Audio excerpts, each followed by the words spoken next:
আসসালামু আলাইকুম। আমি আপনার সামনে আরও একটি নতুন রেসিপি নিয়ে চলে এসেছি। রেসিপিটির নাম হলো চিংড়ি মাছ দিয়ে করলা বা কী করে ভাজি করবেন। তো চলুন আমরা দেখে আসি কী করে আমরা ভাজি করব। তো আমি এখানে সব কিছু ধুয়ে কেটে নিয়েছি, দেখতে পাচ্ছেন আশা করি। পেঁয়াজ কুচি, রসুন কুচি, ধনেপাতা কুচি, আলু কুচি, মরিচ কুচি, শুকনা মরিচ নিয়ে নিয়েছি 5-6টার মতো। চিংড়ি মাছগুলো কেটে ধুয়ে নিয়েছি, তারপরে উস্তাগুলো আমি কুচিয়ে নিয়েছি। এখন আমি চিংড়ি মাছগুলো হাফ চা চামচ মরিচের গুঁড়া, হাফ চা চামচ হলুদের গুঁড়া, হাফ চা চামচ লবণ দিয়ে মাখিয়ে নিব। মাখানো হয়ে গেলে আমি ফ্রাই প্যানে তেল দিয়ে ভেজে নিব হালকা করে। এই যে ফ্রাই প্যানে তেল দিয়ে দিলাম, ফ্রাই প্যানে তেল দিয়ে চিংড়ি মাছগুলো ছেড়ে দিচ্ছি তেলের উপরে। ছেড়ে দেওয়া হয়ে গেলে হালকা করে নেড়ে চেড়ে ভেজে নিব। দেখুন ভেজে নেওয়ার পর চিংড়ি মাছগুলোর কি সুন্দর কালার এসেছে। এখন আমি শুকনা মরিচগুলো দিয়ে দিব, দিয়ে পেঁয়াজ কুচি দিয়ে দিব, মরিচ কুচি দিয়ে দিব, রসুন কুচি দিয়ে দিব, দিয়ে নাড়াচাড়া করে নেব সুন্দরভাবে। হালকা করে নাড়াচাড়া করে নেব।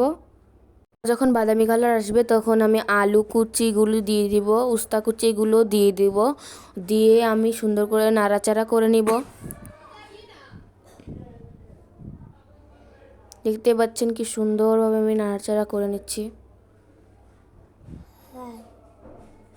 আমি উস্তাগুলো ভালো করে ভাজি করে নিব নাড়াচাড়া দিয়ে। দেখেন কত সুন্দর একটা কালার আসছে। এখন আমি 1 চা চামচ লবণ, হাফ চা চামচ হলুদের গুঁড়া দিয়ে আবার উস্তাগুলো সুন্দর মতো নাড়াচাড়া করে নিব।